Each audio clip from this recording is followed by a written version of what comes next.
Hello नमस्कार साथियों, आज हमारे चैनल में आप सभी का बहुत बहुत स्वागत है। साथियों, आज हम बीए फर्स्ट सेमेस्टर वाले विद्यार्थियों के लिए पॉलिटिकल साइंस विषय लेकर आए हैं और पॉलिटिकल साइंस विषय में फर्स्ट यूनिट आपकी भारतीय राष्ट्रीय आंदोलन है। साथियों, भारतीय राष्ट्रीय आंदोलन का उदय एवं विकास किस प्रकार हुआ, हम इस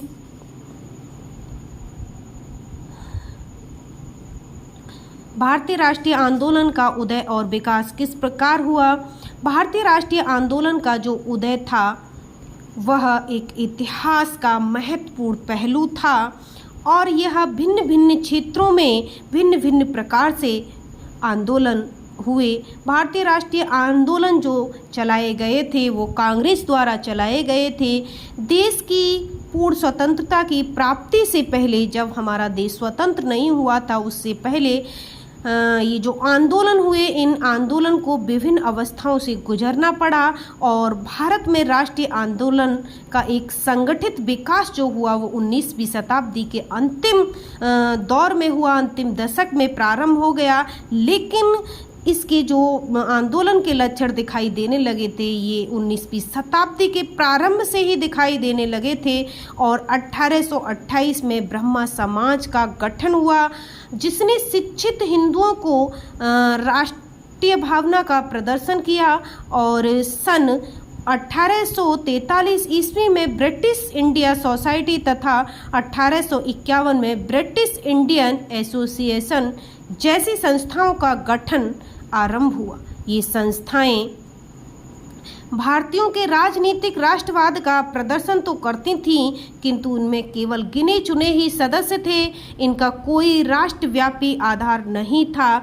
इस प्रकार 19वीं शताब्दी के आरंभ से ही भारत में विभिन्न संगठनों द्वारा राष्ट्रीय भावना तथा राष्ट्रीय आंदोलन का सूत्रपात होने लगा था, जिसका सबसे पहला विस्फोट सन 1857 में हुआ। 1857 से भारतीय राष्ट्रीय आंदोलन की शुरुआत हो गई। भारतीय राष्ट्रीय आंदोलन के उदय एवं विकास के जो कारण थे वो क्या कारण थे। सबसे पहला कारण है आपका पाश्चात्य शिक्षा एवं पश्चिम के राजनीतिक आदर्शों से प्रेरणा। भारतीय युवा अपनी शिक्षा पूर्ण करने के लिए और व्यवसाय के लिए वो इंग्लैंड गए।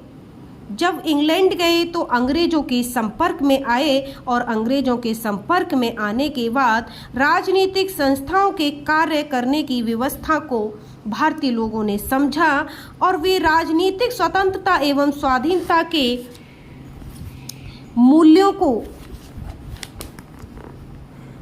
समझने लगे। उनमें गुलामी की हीन मानसिकता धीरे धीरे छटने लगी। उन्होंने वहां अपनी आंखों से इन राजनीतिक संस्थाओं का प्रचलन भी देखा था।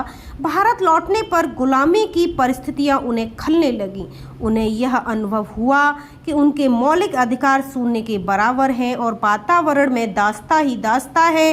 विदेशी दास्ता के अपमान की चुभन को सबसे पहले इन्हीं शिक्षित भारतीयों ने महसूस किया। इसके अतिरिक्त भारत में भी अंग्रेजों ने पाश्चात्य शिक्षा पद्धति को लागू कर दिया था, जिससे भारतीयों को पाश्चात्य ज्ञान विज्ञान का परिचय हुआ। अंग्रेजी भाषा के द्वारा भारत की विभिन्न भाषाओं को बोलने वाले लोगों के लिए एक दूसरे को समझना सरल हो गया। विचारों से आधुनिक बनकर इन लोगों ने विदेशी शासन की बुराइयों के अध्ययन की योग्यता भी प्राप्त कर ली। उन्हें एक आधुनिक, मजबूत, समृद्ध और एकताबद्ध भारत की कल्पना से प्रेरणा प्राप्त हुई। इन्हीं में से प्रभावी लोग राष्ट्रीय आंदोलन के नेता और संगठनकर्ता बने। भारतीयों को स्वतंत्रता, समानता के सारे नारे विदेशी साहित्य और इतिहास के अध्ययन से ही प्राप्त हुए। ये पहला कारण था पाश्चात्य शिक्षा एवं पश्चिम के आदर्शों से प्रेरणा। दूसरा कारण था आधुनिक समाचार एवं साहित्य। भारत में राष्ट्रीय चेतना की जागृति के लिए समाचार पत्रों का भी महत्वपूर्ण योगदान रहा। यूरोप के लोग ही थे जिन्होंने भारत में मुद्रालय स्थापित किए और समाचार पत्र तथा साहित्य प्रकाशित करना प्रारंभ किया। धीरे धीरे भारतीय भाषाओं में भी समाचार पत्र निकलने लगे। भारतीय राष्ट्रवादियों ने समाचार पत्रों के द्वारा देशभक्ति की भावनाओं का आधुनिक राजनीतिक, सामाजिक, आर्थिक विचारों का प्रचार किया तथा एक अखिल भारतीय चेतना जगाई। 19वीं शताब्दी के में सबसे बड़ी संख्या में राष्ट्रवादी समाचार पत्र निकले। उनके पन्नों पर राष्ट्रीय नीतियों के लगातार आलोचना होती थी। भारतीय दृष्टिकोण को सामने रखा जाता था। लोगों को एकजुट होकर राष्ट्रीय कल्याण के काम करने को कहा जाता था तथा जनता के बीच स्वशासन, जनतंत्र, औद्योगिकरण आदि के विचारों को लोकप्रिय बनाया जाता था। देश के विभिन्न भागों में रहने वाले राष्ट्रवादी कार्यकर्ता को भी परस्पर विचारों के आदान प्रदान करने में प्रेस के समर्थ बनाया। राष्ट्रीय साहित्य जैसे उपन्यास, निबंध, देशभक्तिपूर्ण काव्य आदि ने भी राष्ट्रीय चेतना जगाने में प्रमुख भूमिका निभाई। बंगाली में बंकिम चंद्र चट्टोपाध्याय तथा रविंद्रनाथ टैगोर, मराठी में विष्णु शास्त्री चपलूकर, असमी में लक्ष्मीनाथ बेजूर या तमिल में सुब्रह्मण्य भारती, हिंदी में भारतेंदु हरिश्चंद्र तथा उर्दू में अल्ताफ हुसैन अली हाली इस काल के कुछ प्रमुख राष्ट्रवादी लेखक थे। The Bengalee, the Indian, Mirror, Amrita Bazar Patrika, the Bombay Chronicle, Patriot, the Kesari, the Hindu आदि इस समय के महत्वपूर्ण समाचार पत्र रहे, जिनके कारण भारतीय राष्ट्रीय आंदोलन का उदय हुआ। तीसरा जो कारण था वो था आर्थिक असंतोष। राष्ट्रीय आंदोलन के उदय का एक प्रमुख कारण आर्थिक असंतोष भी था। ईस्ट इंडिया कंपनी जो व्यापार के लिए 1600 ईस्वी में भारत आई, उसने 18वीं सदी में मुगल साम्राज्य के पतन के बाद शुरू हुई और घरेलू लड़ाइयों का लाभ उठाकर यहाँ के कारखानों और व्यापारियों को भी नष्ट करने का काम किया। विदेशी पूंजीपतियों ने देसी पूंजीपतियों पर हावी होकर उनके विकास को अवरुद्ध कर दिया और भारत के कुटीर उद्योगों का भी पतन हो गया तथा भारतीय बेरोजगार हो गए और उन्हें आर्थिक असंतोष प्राप्त हुआ। चौथा आपका कारण था आंदोलन का शासकीय नौकरियों के संबंध में पक्षपातपूर्ण व्यवहार। सरकारी नौकरियों की नीति भी पक्षपातपूर्ण थी। सन 1858 में विक्टोरिया घोषणा में विश्वास दिलाया विक्टोरिया ने कि भारतीयों को बगैर किसी रंग, धर्म, जाति के अच्छे पदों पर नियुक्त किया जाएगा, लेकिन इसे व्यवहारिक रूप से प्रदान नहीं किया। जो विश्वास विक्टोरिया ने दिलाया वो सब असफल रहा। आपका पांचवा कारण था कांग्रेस का उदय। कांग्रेस की स्थापना सन 1885 में की गई। कांग्रेस ने भारतीय राष्ट्रीय आंदोलन के लिए एक मंच का कार्य किया। इस मंच पर भारत की महत्वपूर्ण शक्तियां धीरे धीरे एकत्र होने लगी।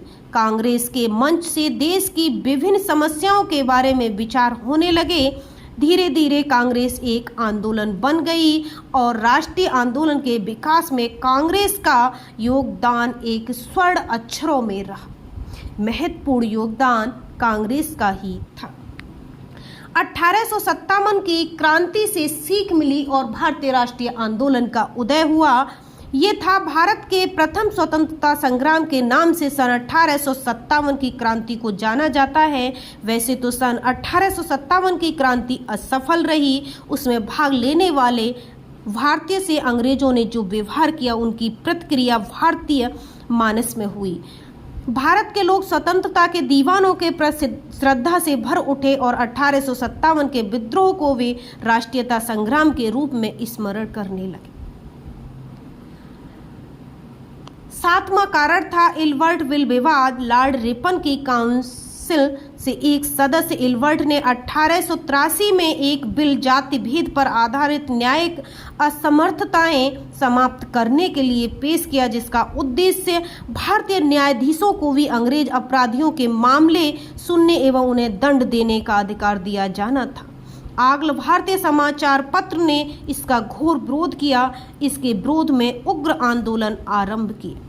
इसमें उन्हीं संकुचित मानसिकता, स्वार्थ, जातीय कटुता, घमंड और झूठी श्रेष्ठता अभिव्यक्त हुई। भारतीयों के प्रति अत्यंत निम्न व निकृष्ट भाषा का प्रयोग किया गया एवं इतनी अधिक उग्रता प्रदर्शित की गई कि ब्रिटिश शासन को बिल वापस लेना पड़ा। आठवां कारण था आंदोलन का धार्मिक एवं सामाजिक पुनर्जागरण।